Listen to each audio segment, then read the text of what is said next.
This is 620 AM, KEXB. Experts in business throughout North Texas. It's time for the show that exposes it all. Get ready to peel back the curtain of truth. The people, places, stories, and events that make up our lives. From Wall Street to your street. Get ready. It's time for In the Know with Brian Glenn. First of all, very few people listen to your radio show. That's the good news. That's not true today. Welcome back, 4:05 on this Wednesday afternoon. Beautiful temperatures outside. I don't feel like Pete Delkus right now, but I'll try. I'm going to bring in my next guest, Seth Denson. He's with GDP Advisors right here in Dallas. The website is gdpadvisors.com, gdpadvisors.com. Welcome to the show. Hey, thanks for having me on. I appreciate it. Yeah, thanks for coming in. I appreciate you coming in. Did you watch the speech at all? I did. Yeah? I did. My wife and I watched it. My 2 and 3 year old watched it. Look at that. Family event. You're a good American dad right there for you. I love that. They didn't talk healthcare too much. No, they didn't. It wasn't a big topic, right? No, unfortunately, no. Well, maybe that will change. Listen, I'd hope so. I hope so. Healthcare is, you want to talk about the greatest enemy to the American way of life right now. I think the healthcare system is that indeed. I mean, it's financially has the most potential to bankrupt as many people as anything else, and and it really has the greatest impact on lives. Sixth of the economy.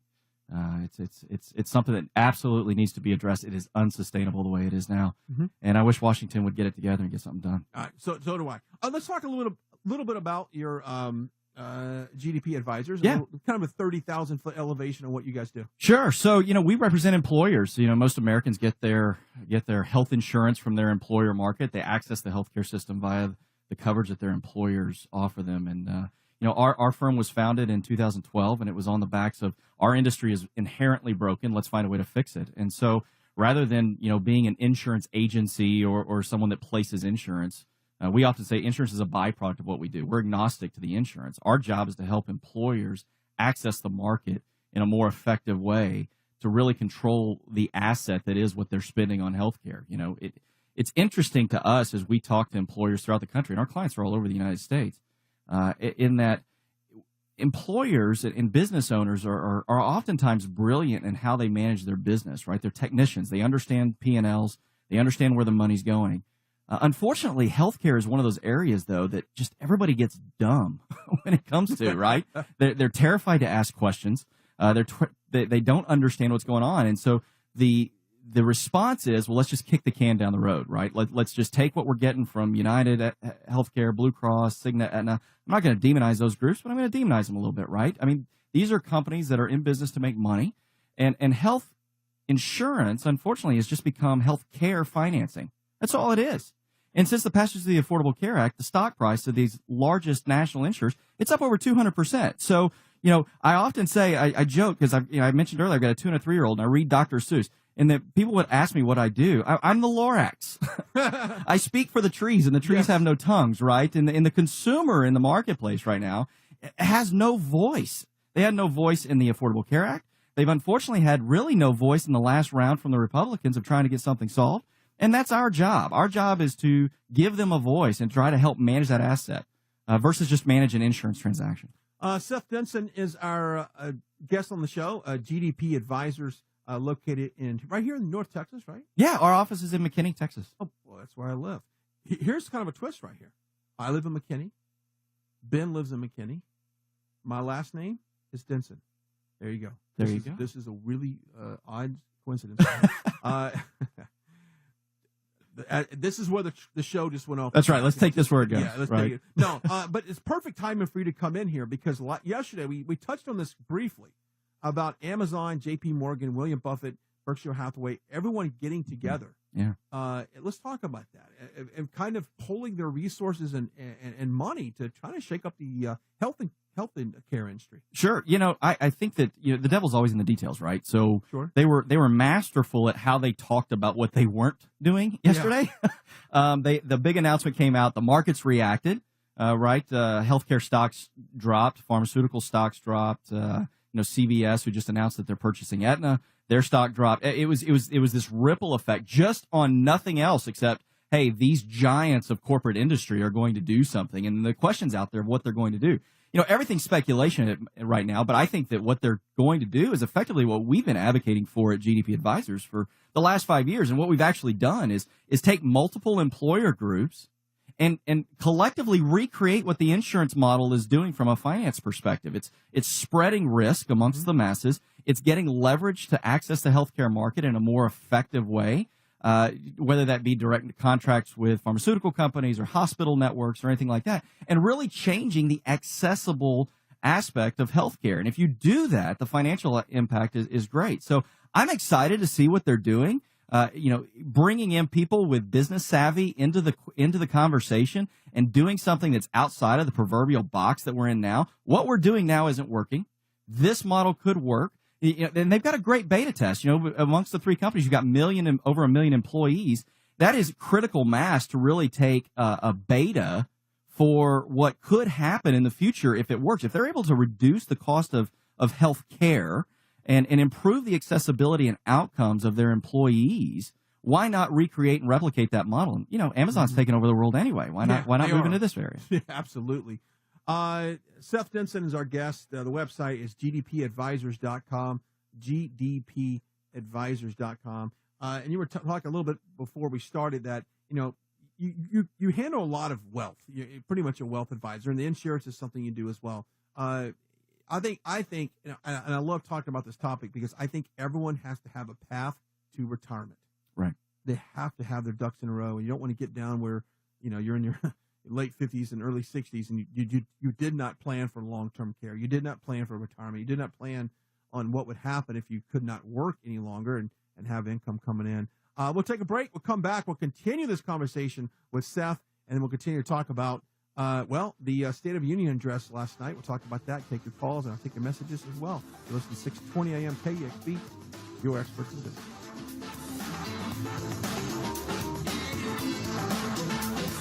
This is 620 AM KEXB, the business experts.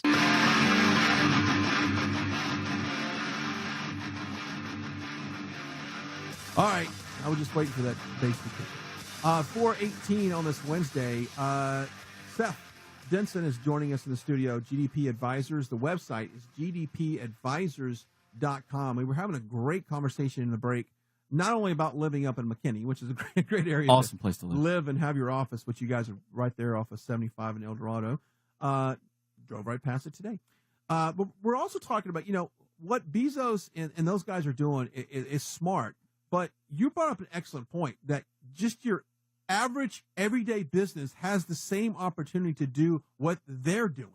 That is absolutely right. We've actually been doing it with our clients for 5 years, and we're not the only ones. There's other firms out there that are doing it, that are taking a different stance on how the employer market works, how they're accessing health care for their employees, and they're really managing these things in a different way. The whole aspect of the way that insurance works, it's all about critical mass, right? It's all about the ability to take costs and spread them around. Statistically, 8% of all of the healthcare costs within any organization, 80% of all the costs are generated by 8% of the population. So you're sitting there going, well, most organizations are overspending on 92% of their population, right? So how do we shift those dollars and take that, that hemophiliac or that dialysis patient and spread that risk? And that's effectively, in my opinion, what I think that Bezos and these guys are going to do. And they're going to go direct negotiate those things with a provider in a network and create their own network. And that's really where they've got a lot of power opportunity. But listen, we've worked with a company out of Philadelphia called Pareto Captive Services for a number of years now. Pareto's been a great partner of ours. And what we do is we work with other firms that are like us throughout the country to say, hey, what if we took our clients and rather than go to the marketplace with one specific client, let's go to the marketplace with all of our clients together and let's share the risk. And then let's work together as business owners to negotiate things, to change behaviors, to engage our employees in better healthcare and better management of what we're doing on a day-to-day basis. And to us, I'm passionate about this, obviously, but the access to the healthcare system begins with the primary care doctor. When I was a kid, we knew who our family doctor was. They came to dinner. They were part of the family, and generations went to these same doctors, and we knew who they were. Today, nobody goes to a doctor; they go to a practice. And most of the practices are now owned by the larger hospitals. And why is that? Well, it's so that they can steer people upstairs, right? It's that is their sales force, the large hospital sales force. That's exactly what it is. And so if we can start to manage the direct aspect of caring with the primary care doctor and allow these doctors, listen, one of my good college buddies is my doctor. And he tells me all the time, he says, Seth, I hate it because I didn't get into medicine for money. Yes, it makes me a good living. I got into medicine to take care of patients. And I just don't have the ability to do that anymore. Mm-hmm. I am so regulated from my bosses on how much business I got to send upstairs. I don't have time to actually engage with my patients for healthier living. Yeah, that's sad. Seth Denson's our guest. GDP Advisors is the company. I'm on your website. Interesting enough, when you click on programs, you've got a pretty cool active shooter. What's that all about? I mean, I know that wasn't on the topic of agenda, but I'm like, wow, considering the environment we live in and the constant threat of this happening, I think this is a very timely or a great service that you guys offer. Yeah, I'm very fortunate in that I'm surrounded by what I think are the most brilliant people and brilliant minds in our business. My business partner, John Powder, this was kind of the brainchild of his. We're constantly looking at the marketplace, the insurance, and there's two types of risks that everybody faces, right? There's insurable risk and uninsurable risk. Okay. Insurable risk is easy. There's always a Seth out there in a suit and tie that's willing to sell you something and make a buck off of it, right? But it's the uninsurable risk that actually can have the most catastrophic impact to people, to organizations, to businesses. And so what we started looking at was in this rise of active shooter situations, how does insurance treat this? And in reality, insurance doesn't treat it well. For example, let's talk about the Orlando shooting, right? Okay.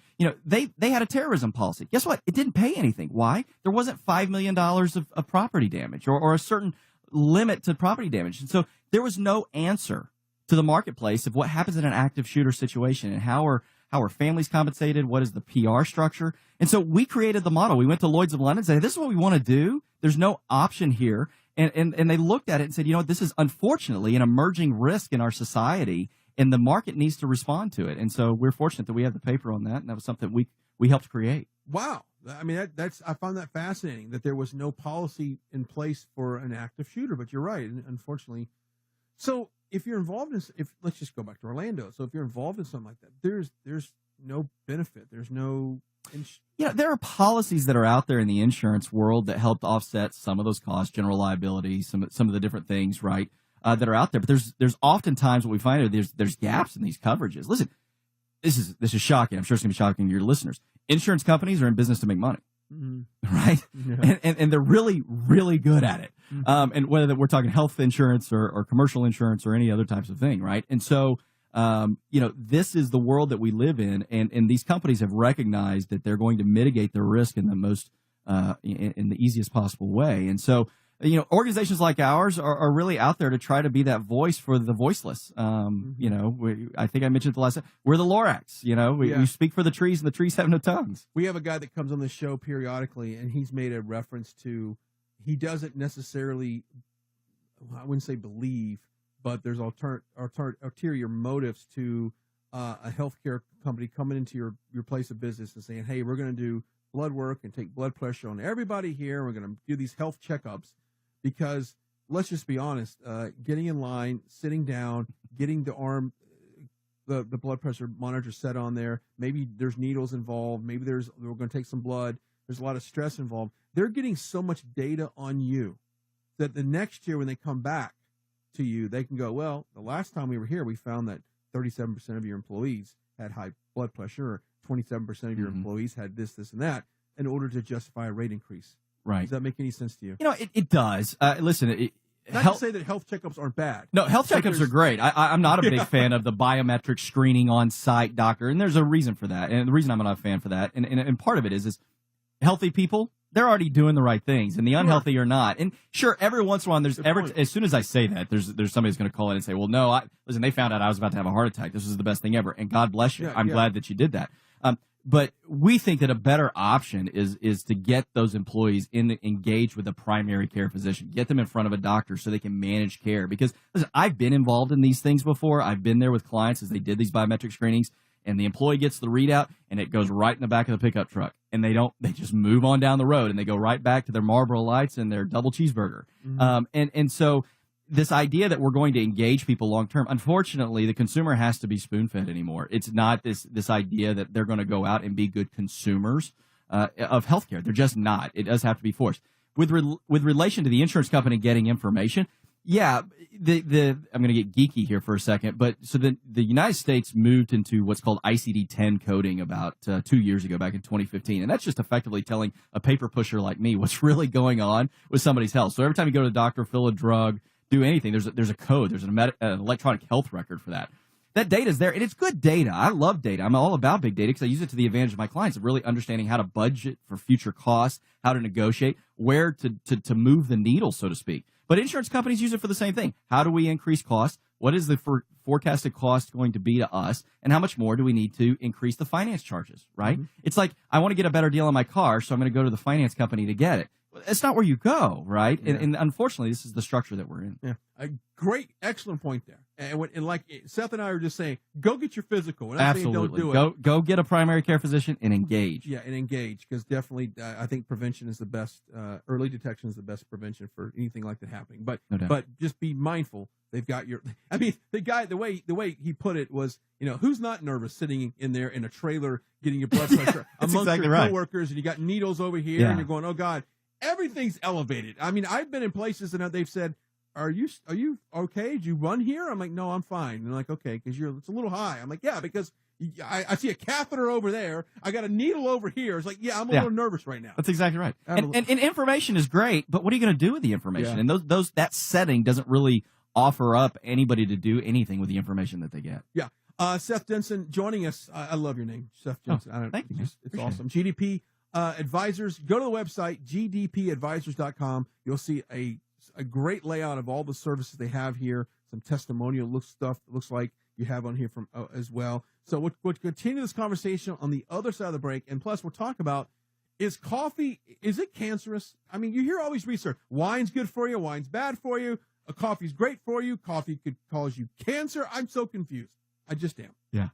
I hear you. I don't know, but I'm not going to stop drinking it. I don't smoke cigarettes. I do know that. And vaping is just completely silly. There you go. We won't even go there. Give us 2 minutes. We'll come right back.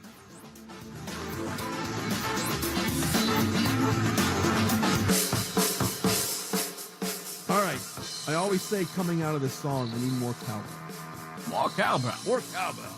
Hit it. The website, gdpadvisors.com. Seth Denson is our guest in the studio. And we were just talking about the size of companies that really call you, and it can be from a two-man band, which there's a lot of those two-man bands. A lot of two-man bands. They need help just as much as anybody. They do, up to a large company. That's right. Yeah, so, our largest client has thousands of employees, and then our smallest client has 2, right? Yeah, and so, I would say that our average client is probably in that 100 to 500 employee range. It's where we find that our wheelhouse is. Sure. And then I'll also ask you in the break, like, what is, when someone calls you, what is the hot button? Like, what has been the reason why they're reaching out to you? Yeah, so they just had that, darn it moment, right? That, I can't do this, right? I got no time to make a decision on this. I'm being told my costs are going up, and they get to the point that they're finally ready to have a different conversation. I think that's really the driver of why people call us. And, we're fortunate. We've got great clients out there and great people that spread our word and tell our story. Our clients, if I look at our portfolio of clients, 70% of our clients are not in the state of Texas. I mean, they're all over the country. Oh, I didn't know that. Yeah. So, I mean, we'd love to expand our footprint here in the DFW area, and there's, it's a great economy, but we'll go wherever people are telling our story and wanting to hear it. So. Yeah. And, of course, you've got a team of advisors, I guess, that go out in North Texas. We do. We've got a great team of folks that are out there really trying to change the atmosphere, to change the landscape, that really are driven. The motto of our organization is people driven to make people's lives better. That is our focus, and that's what we are trying to do day in and day out. And so every day when our staff comes in, that's their objective. Whether they're having to spend time on an airplane flying out to see somebody, or spending a late night talking somebody through a cancer claim, or whatever they're having to do, they're really dedicated to people, and that's the driver. I had a guy was talking to me last week where I was talking about flying late at night, and he said, "Look, I came from a global company, and our policy was you never fly during business hours, because your time was worth money, and we want you in front of the client. So if it means you fly at midnight and you don't get in until 4 a.m., and you have a meeting at 7 o'clock the next morning, that's just what happens." Yeah. So good for you guys. You guys really make sure you service the customer. Yeah, we do. And I'll tell you what we started to do years ago, and this has been such a valuable thing for us, is we stopped hiring people in our industry. Because our industry's broken. It's inherently broken, and I don't need retreads of a bad idea and a bad process. Ask you a question. Yeah. That's a great point. So how do you find good candidates for your company? Yeah, we've got a couple of honestly, we've got a couple of great staffing firms that we talk with. We post on social media and LinkedIn. I don't care if you have a college degree. I don't care if you have an MBA or not, or if you were an athlete in school or what. I care about people that are driven to make people's lives better, and we've got a great staff that does that. You have a drive to learn, and quite frankly, bringing that fresh set of eyes and ears and thoughts to our industry is what's going to ultimately fix it. It's why we're seeing the experience that we're having. I agree. I see on your website you guys have a blog. This is pretty cool. Let's talk about what you blog about. We blog about the hot topics of the day. I mentioned earlier I got two little girls. Oftentimes I'm blogging about my daughters, and how I'm trying to manage their risks. Right. But, we try to take on what's ever going on in the industry. That when we were going through all this potential healthcare reform back in March and into the summer, we were blogging about it. We were talking about, we did video blogs about, hey, don't get blindsided don't get the smoke and mirrors of what the media is trying to tell you is happening here.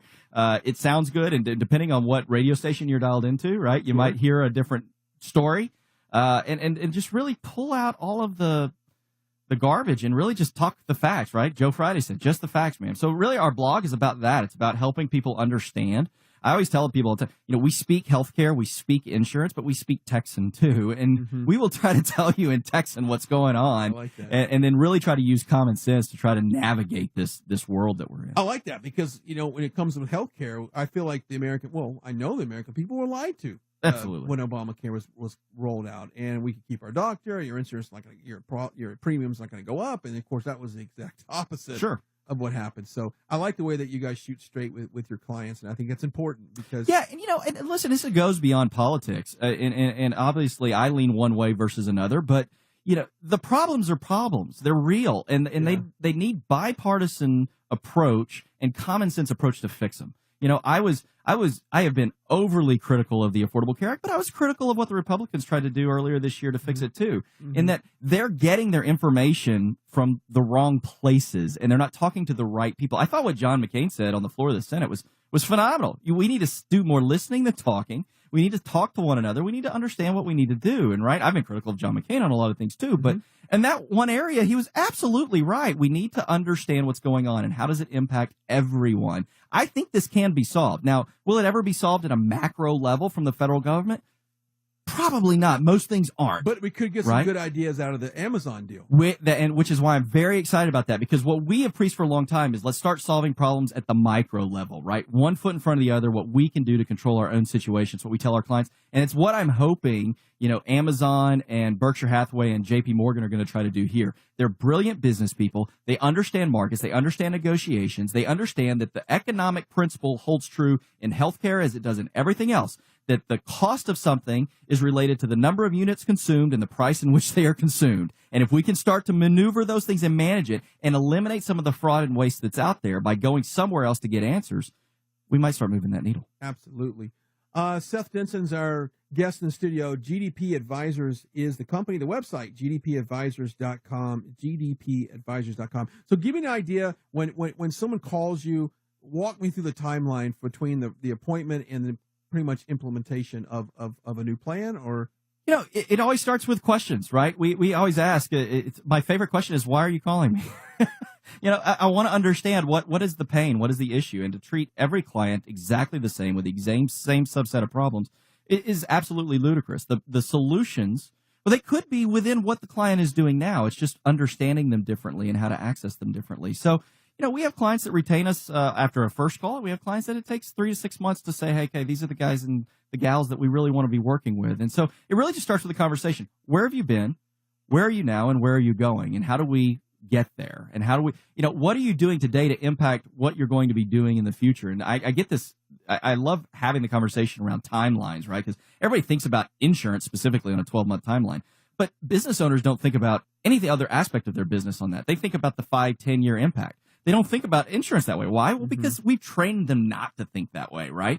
And so what we try to do is really change the mindset. I don't want an employer with 100 employees that's spending $600,000 to think about the $600,000. I want them to think about the $10 million they're going to spend over the next 10 years. Yeah, and once we start thinking about that, now we're going to have a very different conversation about what we need to do to move the needle. There you go. Go to the website, or simply, is there a phone number? Well, sometimes phone numbers are horrible to give over the air. But do you have, because no one's going to write them down. They're driving. Sure. The website is GDPadvisors.com. Contact you, and they can visit. Sure. When you go on there, there's a nice little contact button. I'm clicking on it right now. You can leave your message, your name, your phone number, your company name, additional comments, submit it. And, of course, they're located right off of 75 and El Dorado, right in that area, McKinney. Which is not a bad place to live. There's a lot of growth in that area. It's a fun place to be, great place for my family. Yeah, and you recently moved a little bit north of McKinney, which is cool. We moved out to southern Oklahoma, or Prosper, as we call it. Isn't that funny when people think about that? Yeah. But, ironically, I was talking to a well-known businessman here in Dallas, and we were talking one day about the growth of that whole area, and he said that where the Frisco Star sits right now, he says, in less than 10 years will really be the central point of North Texas. Isn't that crazy? I believe it. Listen, I live up there. You live up there, right? Yeah. I mean, the construction. Good luck getting in somewhere to eat on a Friday or Saturday night, right? Amen to that. It's just not happening. And I will say this: there's not a whole lot of choices in McKinney either. No. McKinney kind of, and I've not criticized the mayor. I've messaged the mayor and said, look, please, not another oil change, optometrist, urgent care center. I mean, all these things that really don't enhance my life at all. I want restaurants. I've never seen more dental practices in my life. Are you kidding? And I love dentists, so don't get me wrong. But yeah, every corner. Why is that like that? Right next to the emergency room. Right next. Yeah. Right next to the eye doctor. That's right next to the pediatrician. That's right. That's right next to the senior living. Yeah. I mean, that's all. I mean, these builders, and I was told because there's a ton of money that the banks will literally just give you piles of cash to open up a business like that. They will. Well, listen, especially in the healthcare space, right? Look how profitable it is. It's very profitable. That's exactly right. Golly. We need some good places to eat there. In Prosper, good places to eat, right? Good place. Listen, the Gin down on the square, great place. Go up to Salina, to Lucy's. It's a great little cafe. Awesome. Listen, Prosper's growing. I'm really excited about it. The town council is great up there. Jason Dixon, all the group, the folks that are up there are doing great things. I can imagine it's kind of a close-knit community because it was really small not too long ago, and it still is relatively small. Yeah, I think our hope is everyone knows everybody. They do, which can be a good thing and a bad thing, right? Yeah. Listen, I'm hoping that it remains a bedrock community, a small community. You've got growth to the north. You've obviously got what's going on in Frisco to the south. McKinney's a great place to be. I think the mayor's going to do some good things. I'm really excited what he's doing. And so I think, listen, Collin County in general, the North Texas area, there's just some really exciting things going on, and it's a great place to be. It's a great part of the Metroplex to be in. If they could make traffic a little easier to DFW, that would be my only. God, Seth, don't get me started, man. That's one of the first things I check. Well, you'll find out when you go back home from here. Sure. I already told the wife. As soon as we get off the air in a second, you ought to get in the car and bolt out of here. I know, because this 15-minute window is huge for you getting out of here. Okay. Right. Thank you so much for joining us. Hey, thanks for having me on. Once again, the website, GDPadvisors.com. Go check it out. And we'll have you back on the show. Hey, anytime. I appreciate it. Enjoy it. Good time. All right, give us a few minutes. We'll come back. We'll wrap up this Wednesday afternoon right here on 620 AM KEXP.